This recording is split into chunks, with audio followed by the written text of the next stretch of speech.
Bismillahirrahmanirrahim. Assalamualaikum warahmatullahi wabarakatuh. Bismillahirrahmanirrahim. Qur'anan Arabiyan ghaira dhi iwaj. Yasin wal Qur'anil Hakim. Wa nunazzilu minal Qur'ani ma huwa shifaa. Nusalli wa nusallimu ala Sayyidina Muhammad wa ala ali Sayyidina Muhammad wa ala ashabi Sayyidina Muhammad, amma ba'd. Para ulama, para kiai yang saya hormati, hadirin hadirat, semoga sehat semua, diberkahi Allah semua, barokah ilmunya, barokah amalnya, hidupnya, rezekinya, husnul khatimah. Izinkan kami menyampaikan yang pertama adalah ada satu ulama ditanya, namanya adalah Sufyan bin Uyainah. Sehat bersyukur dengan sakit bersabar, pilih mana? Sehat bersyukur, sakit bersabar, atau kaya bersyukur, miskin bersabar, atau bahagia bersyukur, menderita bersabar. Satu ulama mengatakan muttarif, memilih menderita bersabar, memilih sakit bersabar, memilih miskin bersabar. Sufyan Uyainah mengatakan, kalau saya milih sehat bersyukur atau memilih cukup bersyukur. Kenapa? Karena menurut teori Quran ada dua tokoh di alam Al-Quran. Yang satu penguasa, pejabat, kaya. Yang satu banyak ujian, tapi pangkatnya sama. Siapa itu? Nabi Sulaiman dalam Al-Quran itu disebut 17 kali. Sulaiman disebut berapa kali? 17 kali dalam Al-Quran. Itu penguasa, kaya, tentara. Nabi Sulaiman itu militer, raja, sehat. Pangkatnya dalam Al-Quran, ni'mal abdu innahu awwab. Itu pangkatnya. Ni'mal abdu innahu awwab. Sebaik-baiknya hamba Sulaiman banyak kembali kepada Allah. 17 kali Al-Quran menyebut kata Sulaiman. Ayub menderita, kehilangan harta, kehilangan anak, sakit, pangkatnya sama, ni'mal abdu innahu awwab. Sama. Ayub dalam Al-Quran 4 kali. Jadi yang Ayub menderita juga disebut sebaik-baiknya hamba, awwab, kembali kepada Allah. Sulaiman penguasa juga disebut sebaik-baiknya hamba. Sama. Ni'mal abdu sama ni'mal abdu. Innahu awwab sama innahu awwab. Maka Sufyan bin Uyainah memilih sehat tapi bersyukur. Akan tetapi Allah menciptakan manusia itu derajatnya berbeda-beda. Ada orang yang diberi derajat oleh Allah melalui sakit. Dengan sakit dia derajatnya mulia. Dengan sakit karomahnya tinggi. Ada itu. Maka Husain bin Imran bin Husain memilih thariqah sakit, memilih menderita. Imran bin Husain itu 30 tahun sakit, buang hajatnya di atas ranjang pakai selang, ada bukan selang ya, ada pipa. Tapi beliau mendoakan orang sehat. Zakaria Al-Ansari tunanetra sakit, pengarang Fathul Wahab mendoakan orang disembuhkan dari tunanetra, tapi dia memilih tunanetra. Ada begitu. Itu Zakaria Al-Ansari. Nah, hidup ini tidak sama. Maka secara genetik ada yang orang tuanya warteg, alhamdulillah anaknya hafid Quran. Orang tuanya penjual empek-empek, anaknya hafid Quran. Bahkan saya pernah ketemu Pak, orang bintang 3 itu hafal Quran. Ada. Orang bintang 3 itu hafal Quran. Cuma tidak mau disebut namanya. Ceritanya begini. Ketika 17 yaitu hari kemerdekaan 17 kami di Mabes sama ada waktu itu Habib Lutfi Rawuh, ada waktu itu ada Kiai Ma'ruf Amin Rawuh, kemudian Kiai Muhtadi Rawuh. Sebelah kami ini bintang 3. Ketika itu ada khotbil Quran bil ghaib. Ada khotbil Quran bil ghaib dan kami mengikuti itu.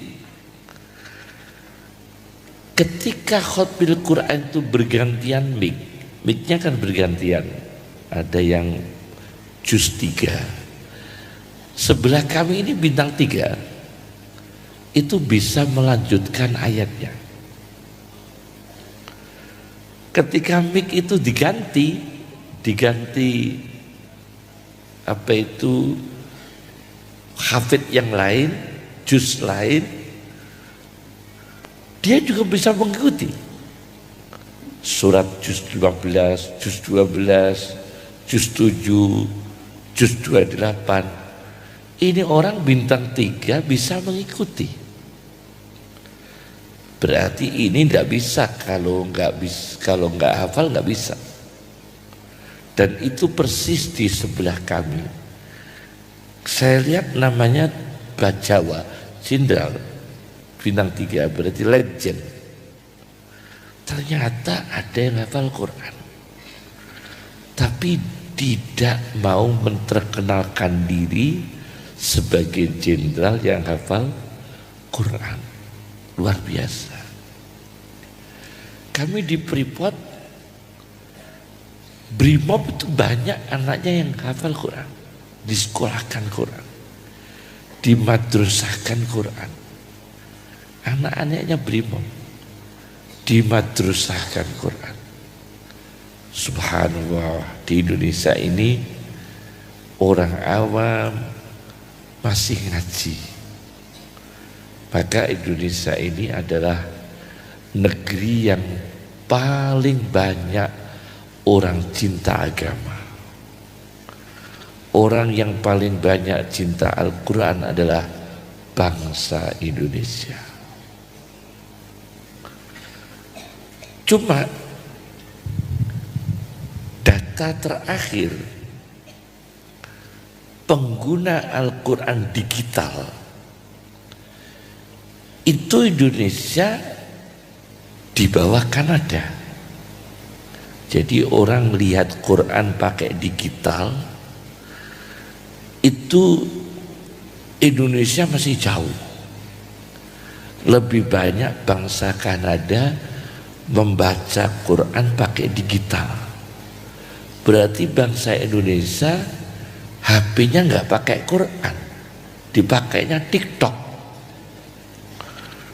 dipakainya apa? TikTok, WhatsApp, Facebook yang banyak tidak berguna. Buktinya membaca Al-Quran lewat digital, lewat handphone masih jauh dibanding Kanada. Aneh Indonesia ini. Berarti banyaknya HP di Indonesia ini gak dipakai untuk ibadah, pakainya dipakai untuk ngeser-ngeser tengkar orang, nyaci sana nyaci sini, gunjing sana gunjing sini. Itu banyaknya HP yang dipakai di Indonesia.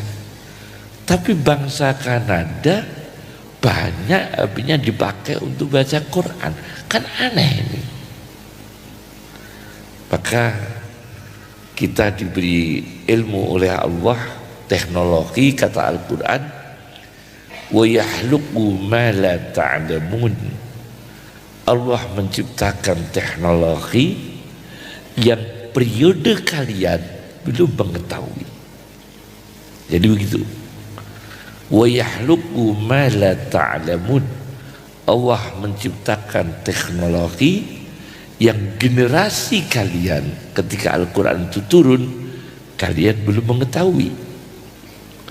Kemudian Allah mengatakan allamal insana ma lam ya'lam. Allah memberikan ilmu kepada manusia yang manusia sebelumnya belum mengetahui.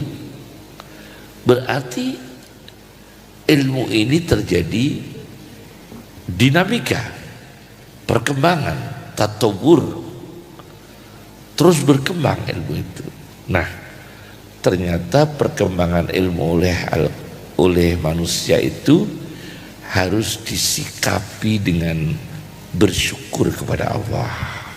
Inilah awal ceramah kami. Kami belum pidato, baru pembukaan. Belum pidato, nanti ini akan saya ulas ulasannya. Pertama, yang kedua, ada satu tafsir Mausu'ah Tafsir Al-Maudu'i yang terdiri dari 36 jilid. Bersyukur kepada Allah, ingat saya 36 jilid, dengan kata hamdun, memuji.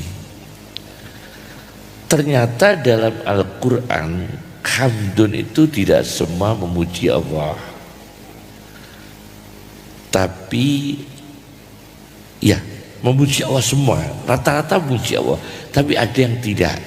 Kata hamdun dalam Al-Quran, lafaz dari kata hamdun itu 68 kali. Hamdun itu lafaz dari kata hamdun hamidah itu 68 kali.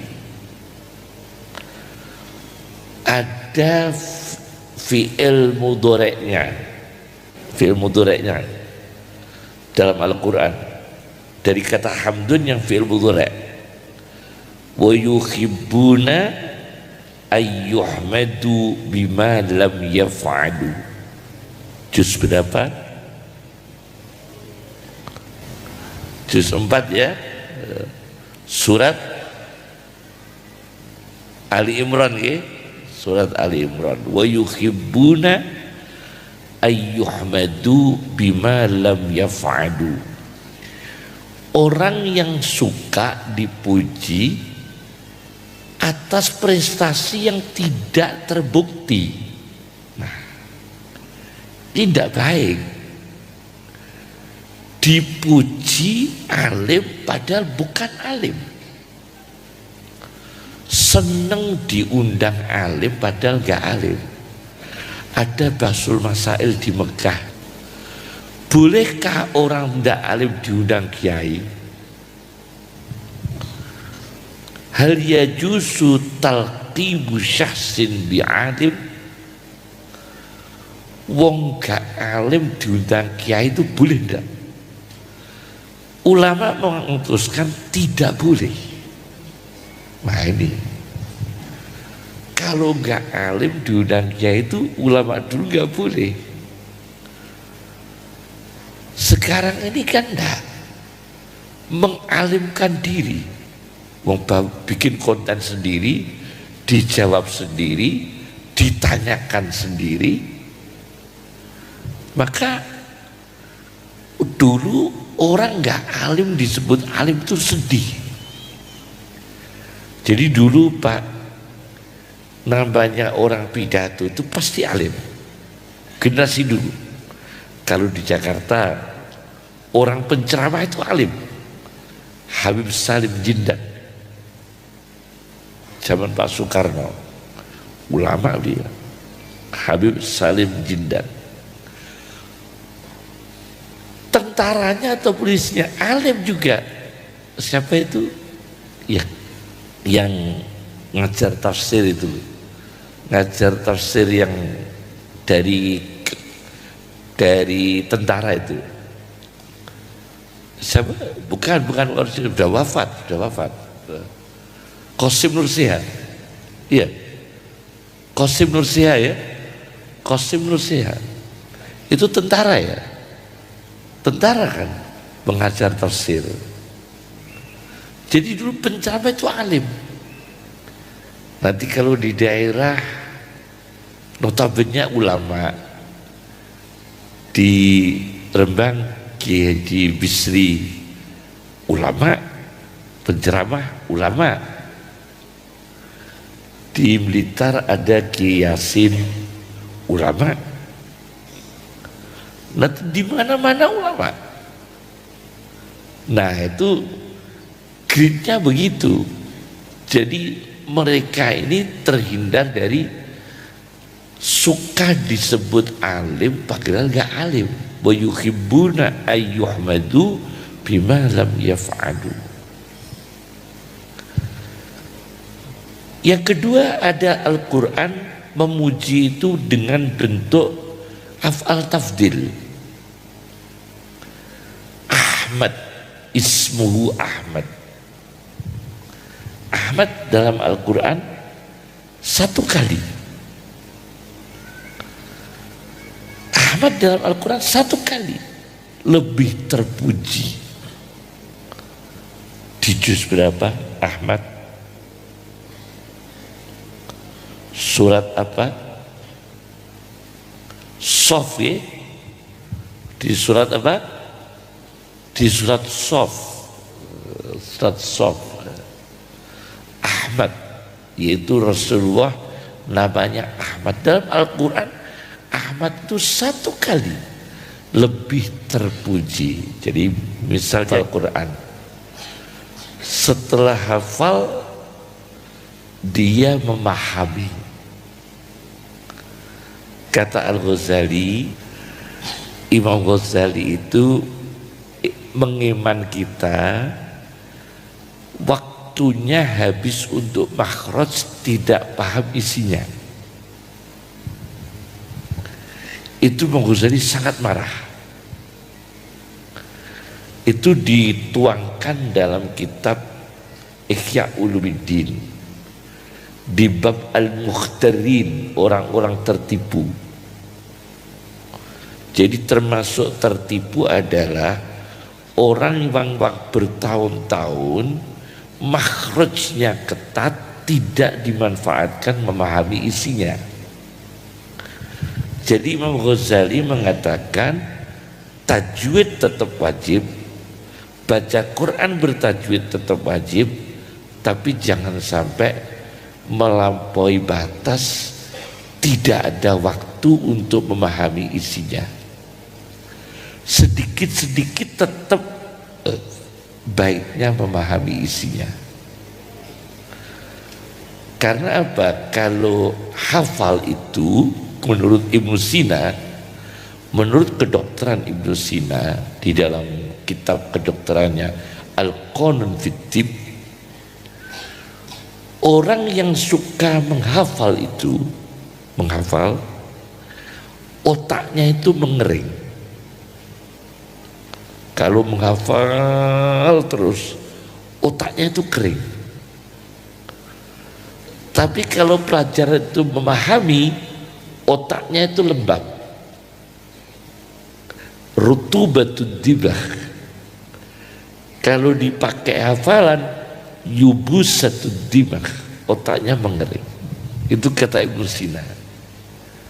Maka kita ini kalau Quran kadang hafal, kita baca hafal, kadang memahami isinya, kadang disemak, kadang memahami isinya, supaya ada kestabilan otak, otaknya itu tidak kering terus atau tidak lembab terus. Jadi kering lembab itu menurut dokter Ibnu Sina dalam teorinya Al-Qanun fit Tibb. Nah, memahami Al-Quran itu lebih terpuji Ahmad. Mengamalkan Al-Qurannya Ahmad lagi lebih terpuji lagi. Apalagi bisa memakai kehidupan ini dengan cara Al-Quran, Ahmad lagi lebih terpuji lagi. Apalagi bisa menanamkan Al-Quran pada orang lain, Ahmad lagi lebih terpuji lagi. Itu namanya Ahmad. Dalam Al-Quran satu kali lebih terpuji. Yang ketiga Hamidun, isim fa'il. Itu dalam Al-Quran juga satu kali. Hamidun itu satu kali. Ada Al-Hamidun ya. Al-Hamidun, orang-orang yang memuji Allah dalam bentuk isim fa'il. Itu dalam Al-Quran hanya satu kali. Yang terbanyak apa? Bentuk masdar. Fasabbih bihamdi rabbika alhamdulillah. Itu total dalam bahasa Indonesia disebut bentuk infinitif. Bahasa infinitifnya itu masdar. Itu ada 43 kali. Sedangkan Hamid maha terpuji, Hamid maha terpuji dalam Al-Quran itu ada 17 kali. Jadi kalau Hamid 17 kali, Hamidun satu kali, bentuk masdarnya itu 43 kali, total semua 68 kali. Itu dalam Al-Quran. Nah. Yang ketiga adalah Hamidun, orang-orang yang memuji Allah. Masya Allah, bersyukur sekali bangsa Indonesia ini. Menurut Pak Hasyim Muzadi, beberapa tahun sebelum beliau wafat, cerita pada kami bangsa Indonesia ini yang hafal Al-Quran tembus 2,5 juta Indonesia. Bangsa Indonesia yang hafal Al-Quran berapa? 2,5 juta. Polisi belum ada 600.000 Pak ya, 600.000 polisi. Tentara dan polisi belum sampai 1.400.000, belum sampai, karena kisaran 600-700 tentara, TNI dan Polri. Jadi TNI Polri jadi satu, itu separuhnya penghafal Quran. TNI Polri itu total itu sekitar belum sampai 1,5 juta. Sementara penghafal Quran Indonesia 2,5 juta. Jadi alhamdulillah ini tentara Allah semua. Orang-orang yang hafal Quran ini tentara Allah. Junudu rabbik wa ma ya'lamu junuda rabbika illa huwa. Orang-orang yang hafal Quran ini tentara Allah semua. Tembus 2,5 juta, TNI Polri baru 1,5 juta, belum sampai segitu. Berarti bangsa Indonesia ini punya 2 tentara, punya dua lembaganya Allah penghafal Quran, institusi negara TNI Polri. Semoga berkah semua, diberkahi Allah semua, dimuliakan Allah semua ya. Luar biasa kalau kita baca Pak, syukur kita kepada Allah. Saya pernah baca kitab militer Mesir, tentara Mesir. Di Mesir itu ada kesatuan Kopassus, kalau di sini Kopassus. Di Mesir itu pernah ada tentara khusus sejarah, mungkin berapa ratus yang silam, tapi sudah presiden. Itu wajib bermata satu Pak. Tentaranya itu wajib bermata satu, jadi harus dicukil satu. Kesatuan khusus tentara di Mesir, tentaranya itu wajib matanya itu dicukil satu Pak. Ada pasukan begitu, di Indonesia nggak ada begitu. Ngawur itu mata dicukil satu, pasukan khusus katanya. Itu pernah terjadi di Mesir. Masya Allah, sadis sekali ya. Tapi di Mesir pernah punya penjara Pak. Penjara, saya baca di dalam kitab Syiaru A'lamin Nubala karya Ad-Dhahabi. Di Mesir pernah ada penjara, penjaranya itu dilengkapi kitab. Jadi alumni penjara jadi ulama, karena penjaranya itu isinya kitab, kitab buku, kitab buku, kitab buku. Jadi begitu lulus dari penjara, ya sarjana Pak. Ada di penjara di Mesir. Ini kalau bisa di Indonesia bagus tuh. Penjara isinya perpustakaan. Lulus pinter kitab. Hebat gitu. Di Mesir pernah itu diterapkan. Jadi penjara isinya kitab. Lulus jadi ulama. Lulus jadi ulama. Itu pernah. Wah, itu luar biasa itu. Itu termasuk hamidun, kita memuji kepada Allah. Kita memuji kepada Allah lagi. Orang tuanya berarti kerjanya barokah. Orang tuanya santri-santri, kita yakin insya Allah kerjanya barokah, ma'isyahnya barokah. Buktinya rezekinya bisa mengantarkan anak itu menjadi hafal Quran, bisa mengantarkan anaknya menjadi anak soleh. Itu barokah,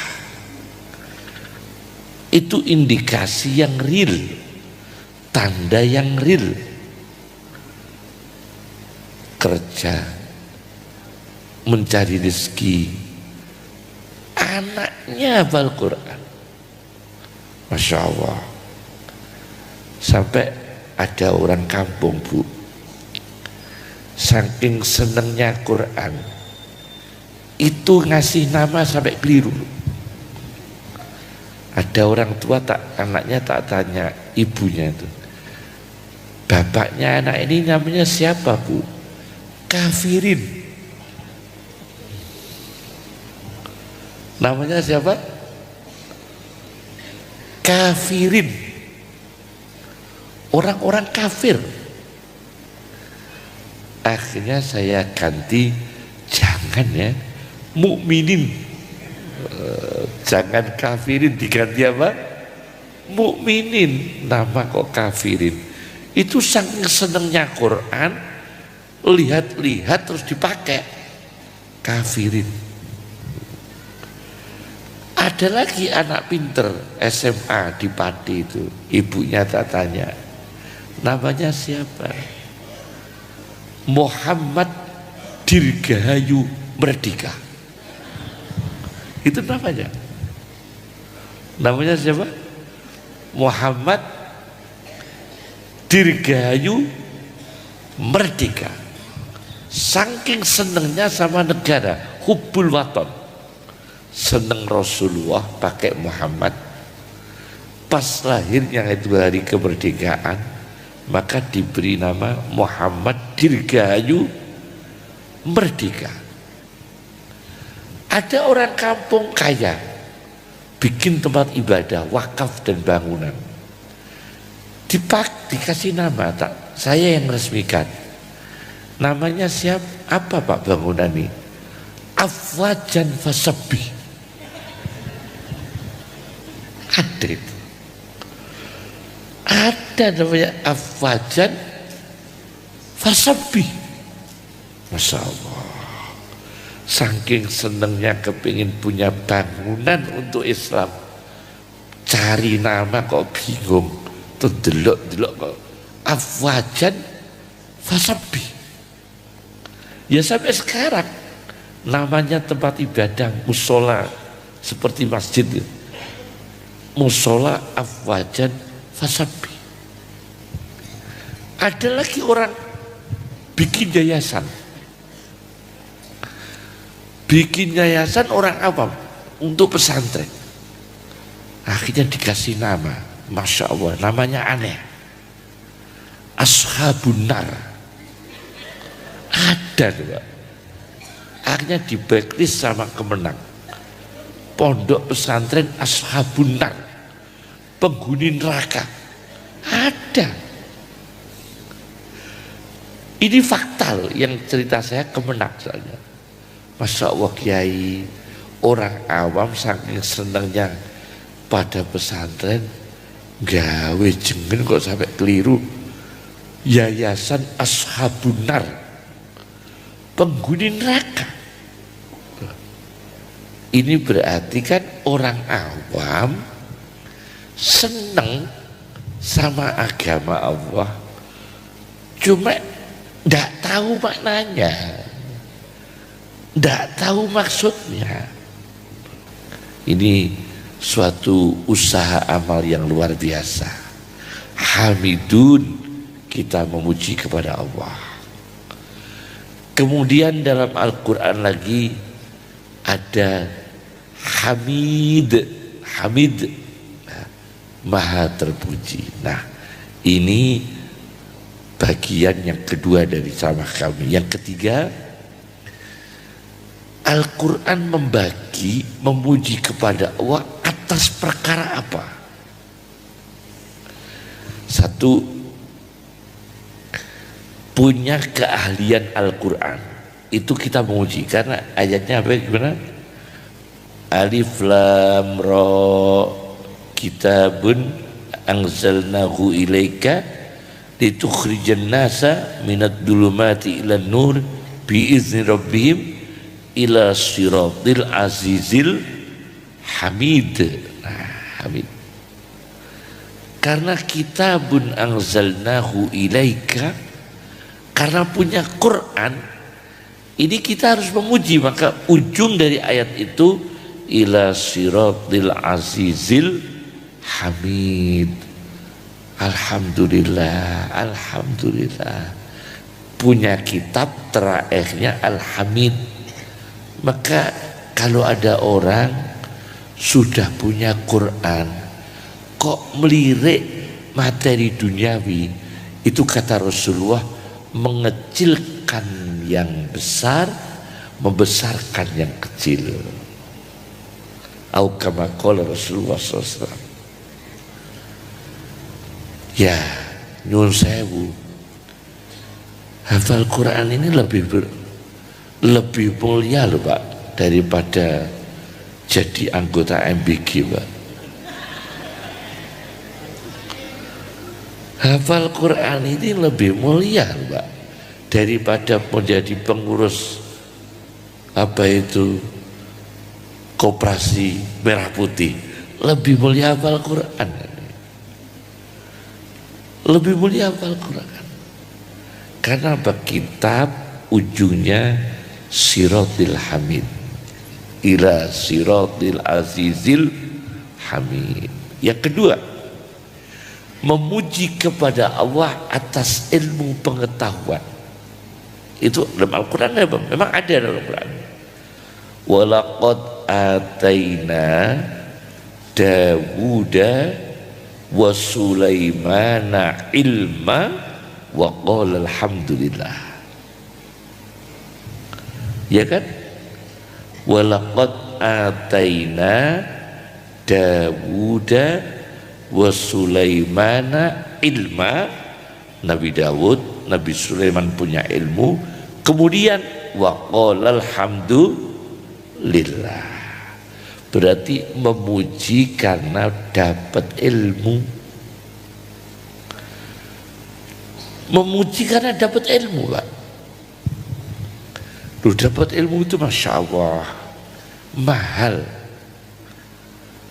Penghargaan terhadap ilmu itu ulama dulu luar biasa. Masya Allah. Jadi kita ambil contoh ya, Kiai Said Madura itu lahir Mekah.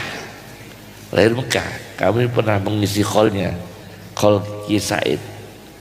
Itu dulu yang mondok Quran di sana. Yang pertama mungkin mbah saya, termasuk mbah saya itu abahnya Mbah Sahal Mahfud, abahnya ibu saya. Itu juga di Kiai Said. Batullah Salam adiknya Hajen juga di Kiai Said. Sepuh, penghafal Quran sepuh. Jadi kalau di Jawa punya Kiai Munawir, kalau di Madura punya Kiai Said. Kiai Arwani di Kiai Munawir. Generasi setelah Kiai Arwani ada Mbah Sahel, ada Kiai Dahlan Penilih Surabaya, makamnya di Ampel. Kiai Dahlan Penilih Surabaya itu juga orang Quran sepuh. Tapi ada lagi orang Quran sangat senior di Jawa ini, Mbah Dimyati Kedawung Comal, Pemalang.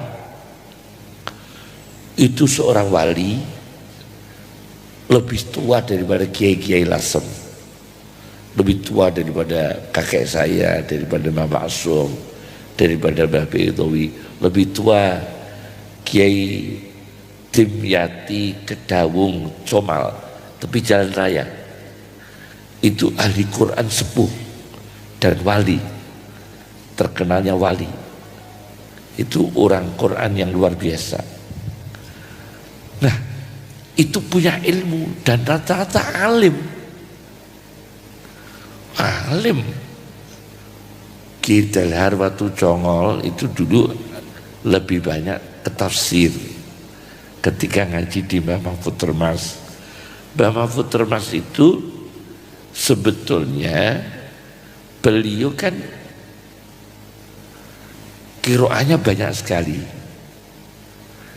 tetapi ketika murid-murid beliau ngaji di Mekah itu tafaqquh, jadi tidak setor Quran. Jarang ada setor Quran sanad dari Mbah Mahfud, itu jarang. Beliau mengajar di pintu sofa, di babu sofa. Jadi Syekh Mahfud itu mengajarnya di babu sofa.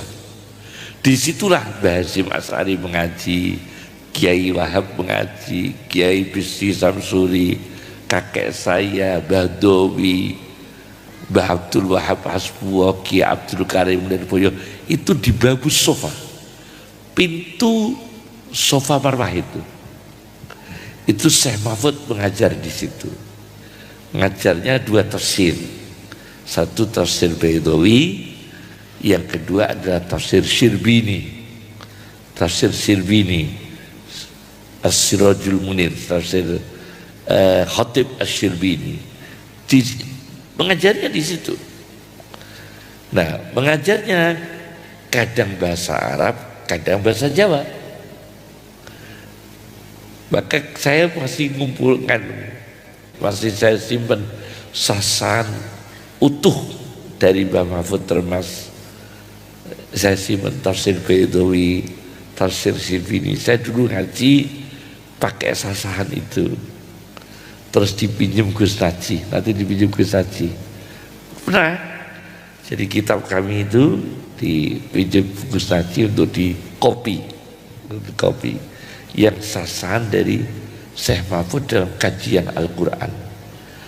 Jadi itu kita bersyukur Indonesia punya ulama seperti itu, Masya Allah, karena ilmu. Yang ketiga, bersyukur karena hidayah. Alhamdulillahilladzi hadana lihada. Kita dapat inspirasi itu alhamdulillah. Bersyukur karena dapat inspirasi.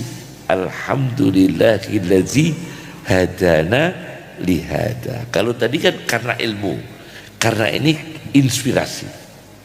Jadi bersyukur kepada Allah karena dapat inspirasi. Contohnya begini, ada orang kalau di hadis do'if, ya hadis do'if Pak, potong kuku hari Rabu itu tidak boleh. Potong kuku hari Rabu, hadisnya tidak sahih. Hadisnya tuh do'if, potong kuku hari Rabu menyebabkan baros belang. Itu Rasulullah yang mengatakan. Hadisnya tapi do'if. Suatu ketika dilanggar orang, meremehkan hadis do'if.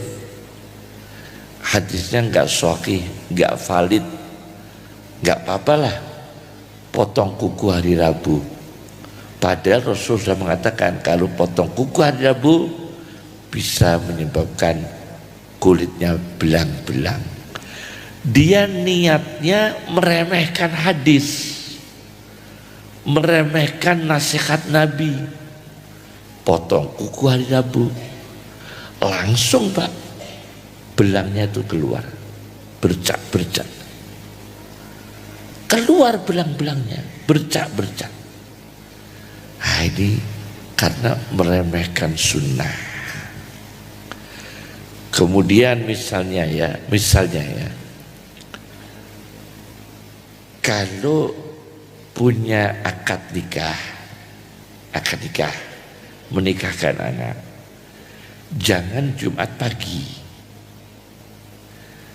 Jumatnya habis Jumatan, buka toko itu habis Jumatan, buka warung itu habis Jumatan, buka usaha itu pertama habis Jumatan. Karena Al-Quran mengatakan itu waktu anugerah. Fa idza qudiyatis sholatu fangtashiru fil ardi wabtaghu min fadlillah. Fa idza qudiyatis sholatu, kalau sholat Jumat selesai, fangtashiru fil ardi, tersebarlah ke muka bumi.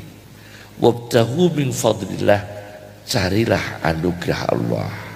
Berarti waktu anugerah itu setelah selesai Jumatan.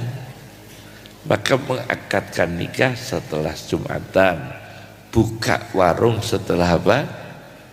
Jumatan, pembukaan usaha setelah Jumatan. Jangan diremehkan tuh, karena itu inspirasi dari Al-Quran, hidayah Al-Quran. Alhamdulillahilladzi hadana lihada, itu inspirasi Al-Quran. Kemudian Al-Quran mengatakan kuda Pak, itu Imam Syafi'i menghalalkan kuda, tapi Imam Abu Hanifah mengharamkan. Imam Syafi'i memperbolehkan, Imam Abu Hanifah daging kuda haram. Tapi ternyata Al-Quran ketika bicara tentang kuda memang bukan untuk konsumsi makan. Wal khayla wal bighala, ya, wal khayla wal bighala wal habira litarkabuha wazina. Litarkabuha, kuda itu untuk transportasi. Nanti kalau dimakan habis habitatnya. Ternyata kalau kuda ini dikonsumsi seperti sate Tegal, habis kuda. Misalnya tiap pojok itu ada sate kuda Pak, habis kuda itu. Populasinya nggak ada nutut, akan habis. Maka Al-Quran mengatakan kuda itu litarkabuha, untuk kendaraan, bukan litakuluha. Ternyata populasi kuda itu bisa terjaga dengan baik kalau tidak banyak dikonsumsi, masih bertahan banyak. Karena Al-Quran mengisyaratkan litarkabuha, untuk kavaleri. Polisi berkuda kan Inggris. Di sini betulan terbalik. Nah, kalau Inggris, kebanggaan polisi itu berkuda. Kebanggaan polisi-polisi di Inggris itu pakainya kuda. Nah, ini luar biasa. Itu inspirasi dari Allah. Kemudian ini ya, tentang hidayah Allah dari Al-Quran. Ada orang punya anak, ada orang nggak punya anak. Itu semua anugerah Allah. Yahabu liman yasha'u inasa, anaknya perempuan semua, ya.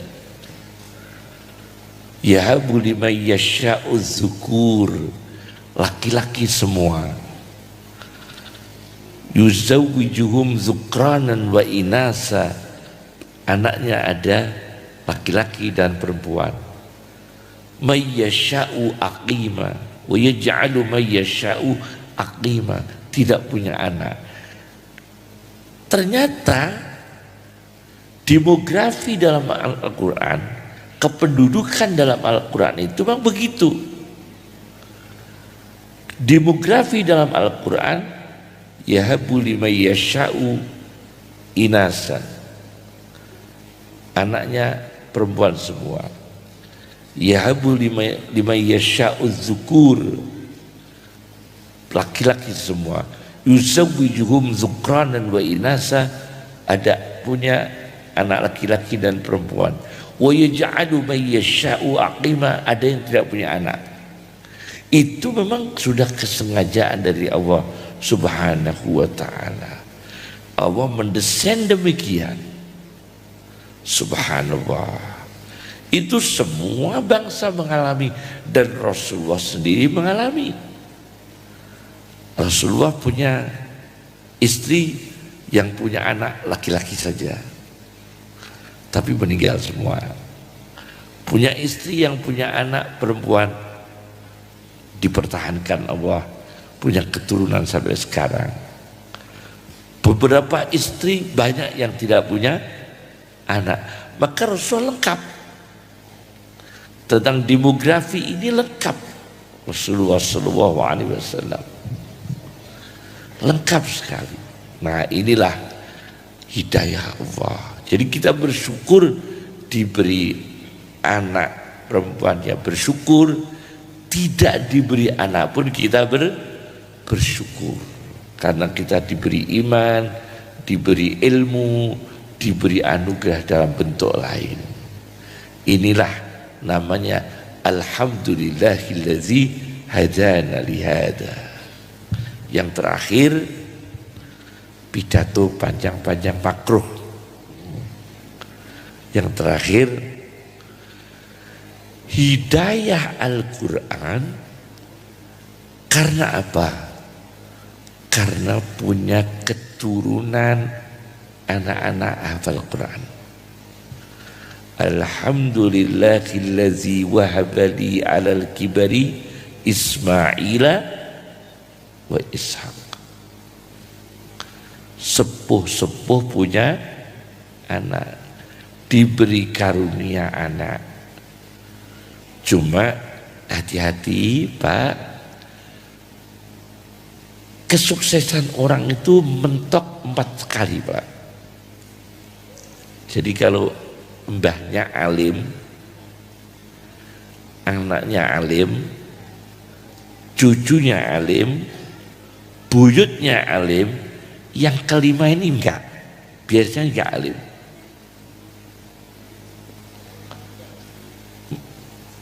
Kaya, kuaya, anaknya kaya, cucunya kaya, buyutnya kaya, yang kelima ini biasanya enggak kaya. Hati-hati. Lah kula pun turun pitu ya udah. Itu biasanya kalau sudah turun 4 berubah. Itu diteliti oleh Ibnu Khaldun di dalam muqaddimahnya. Karena menurut beliau Nabi Ibrahim Rasul, ya kan, punya anak Ishak Nabi Rasul, punya anak Yakub Nabi Rasul, punya anak Yusuf Nabi Rasul. 4. Setelah Yusuf sudah tidak Nabi. Pol papat. Boleh sukeh. Hati-hati Pak, ini kelima Pak. Adol sertifikat ini biasa deh. Ini kelima itu hati-hati deh. Jadi sudah kelima itu hati-hati. Itu teorinya Ibnu Khaldun. 4 kali. Nah sekarang pertanyaan. Banyak orang membahas begini. Anaknya ulama gak jadi ulama. Ini menjadi masalah. Ngeten nggih, kula nate didhawuhi bapak kula. Wekdal niku duka bakas napa nggih. Jangan sampai bicara soal itu. Kata apa saya? Jangan. Ojo sampai bakas anaknya ulama nggak jadi ulama, jangan. Karena apa? Genetik itu Pak, bukan hanya intelektual, ada genetik yang nularnya adalah karakter, tipologi. Ada genetik yang dinular ke anaknya itu bukan ilmu, tapi adalah sifat amanah. Ada genetik yang nurun kepada anaknya adalah keperkasaannya, kekuatannya, kecerdasannya. Contoh begini ya. Ada ulama ahli hadis, anaknya muhandis, kan ada. Tidak usah kita sebut nama, ulama besar ya, ulama kita, kebanggaan kita, gurunya para kiai di Indonesia, di Mekah, itu ulama besar, gurunya Mbah Maimun, gurunya abah saya, ulama besar. Beliau anaknya semua muhandis semua, insinyur, ada insinyur mesin, ada insinyur petrol, perminyakan, ada insinyur pesawat, macam-macam, engineering, ya kan? Ada yang engineering pesawat, semua. Gimana itu? Gini Pak, jadi ini masalah, jangan sampai kita membahas itu karena ada kemaslahatan yang kita tidak tahu.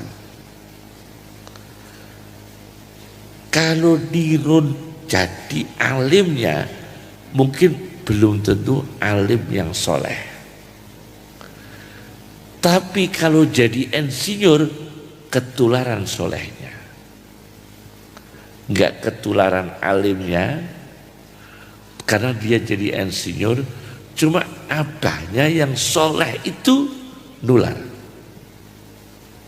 Ini ada. Jadi seorang ulama besar, anaknya itu sekolahnya umum semua,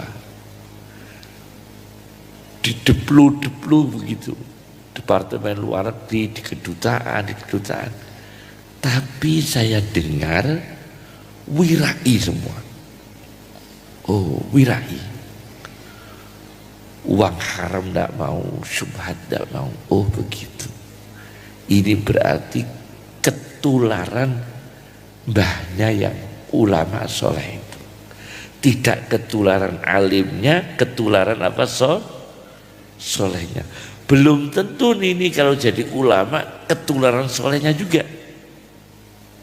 Belum tentu. Jadi memang masalah genetik keturunan itu memang rahasia Allah. Rahasia Allah. Kata Al-Quran, la tadkhulu min babin wahidin wadkhulu min abwabin mutafarriqah. Jangan masuk dari satu pintu, masuklah dari beberapa pintu. Ini apa? Karena keahliannya orang beda-beda. Ada yang pintunya ngurusi ini, ada pintu ngurusi ini, ada yang pintunya ahli ini, ada pintunya ahli ini. La tadkhulu min babin wahidin wadkhulu min abwabin mutafarriqah. Masuklah dari berbagai pintu yang berbeda-beda. Juz 13 surat Yusuf ya, surat Yusuf. Masuklah dari beberapa pintu. Jangan masuk dari satu pintu, masuklah dari berbagai pintu yang berbeda-beda. Ajib, luar biasa. Syukur kalau sempurna ya, kayak yang kita minta itu sempurna ya. Tapi kan tidak bisa kita memaksakan sempurna. Allah memberikan rezeki bagaimana? Nahnu qasamna bainahum ma'isyatahum. Nahnu qasamna bainahum ma'isyatahum. Aku bagikan antara mereka kehidupan mereka. Ya beda-beda. Ma'isyahnya dari ini, ma'isyahnya dari ini, ma'isyahnya dari ini. Berbeda-beda. Inilah syukur kita kepada Allah atas keluarga kita, anak-anak kita diberi anak yang saleh, barokah. Terakhir dari kami doa Quran, saya berikan doa, yaitu doa memelihara Quran, ijazah, ya, doa untuk menjaga Al-Quran. Yassarallahu Al-Qur'ana alayya wa a'anani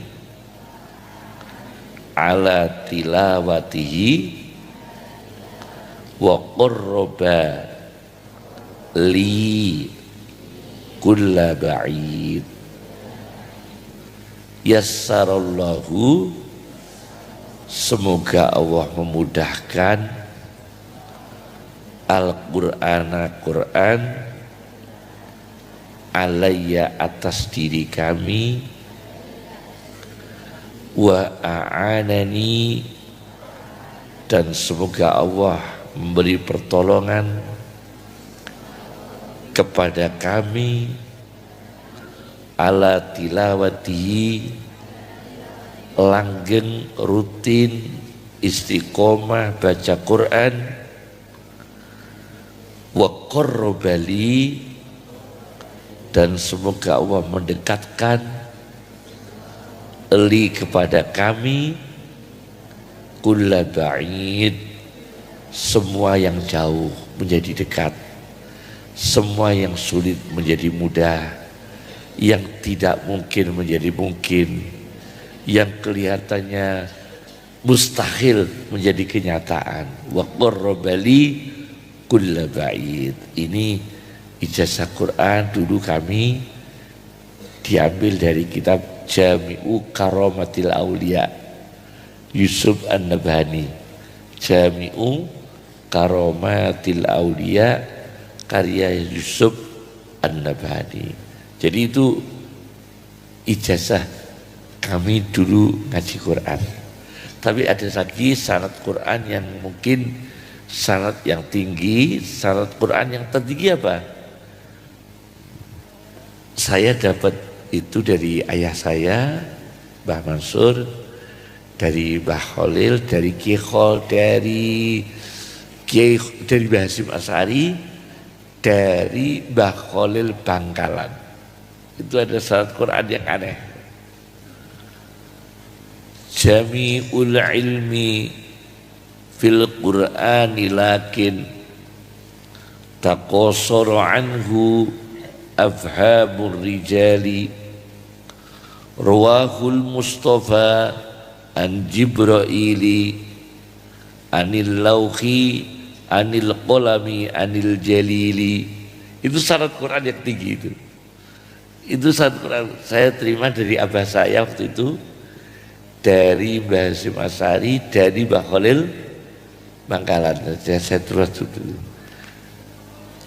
Jami'ul ilmi fil Qur'ani lakin, semua ilmu pengetahuan itu ada dalam Al-Quran, tetapi taqassara anhu afhamur rijal, tidak menjangkaunya pemahaman-pemahaman para cendekiawan, para intelektual, para ulama yang jantan. Fukhulul ulama tidak menjangkau semua ilmu Al-Quran. Rawahul Mustafa, Al-Quran diriwayatkan oleh Rasulullah SAW yang dipilih. Rawahul Mustafa an Jibraili, dari Jibril. Jibril anil lauhi, dari Lauh Mahfud. Bal huwa Qur'anun majid fi lauhim mahfud. Jibril dari Lauh Mahfud. Lauh Mahfud dari kolam. Nun wal qalami wa ma yasturun. Jibril dari Lauh Mahfud, Lauh Mahfud dari kolam. Pena dari Allah.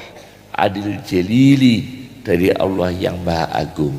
Rawahul Mustafa an Jibrili anil lauhi anil qalami anil jalili. Itu sanad Quran yang mungkin pertama ini yang saya sampaikan. Saya belum pernah pidato sampaikan ini. Ini ya saya sampaikan, ini saya simpen lama gini. Ini saya simpen lama dari apa saya, dari Mbah Hasyim Asy'ari, dari Mbah Khalil Bangkalan. Jadi dekat ya. Kami dari Mbah Mansur, abah saya, dari Mbah Hasyim, dari Ki Khalil Bangkalan. 2 bait syair itu kata bahasa iki sanad Quran paling dhuwur iki.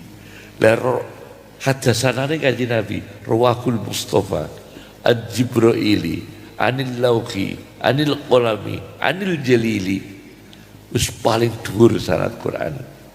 Itu katanya kalau itu dibaca menjadi insya Allah futuh ilmu Quran, futuh ilmu seneng Quran, futuh ilmu mengamalkan isi Al-Quran.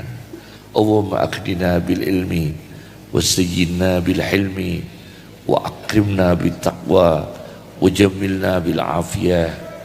Rabbana atina bil ladunka rahmatan wa hayyi' lana min amrina rasyada. Rabbana atina min ladunka rahmah wa hayyi' lana min amrina rasyada.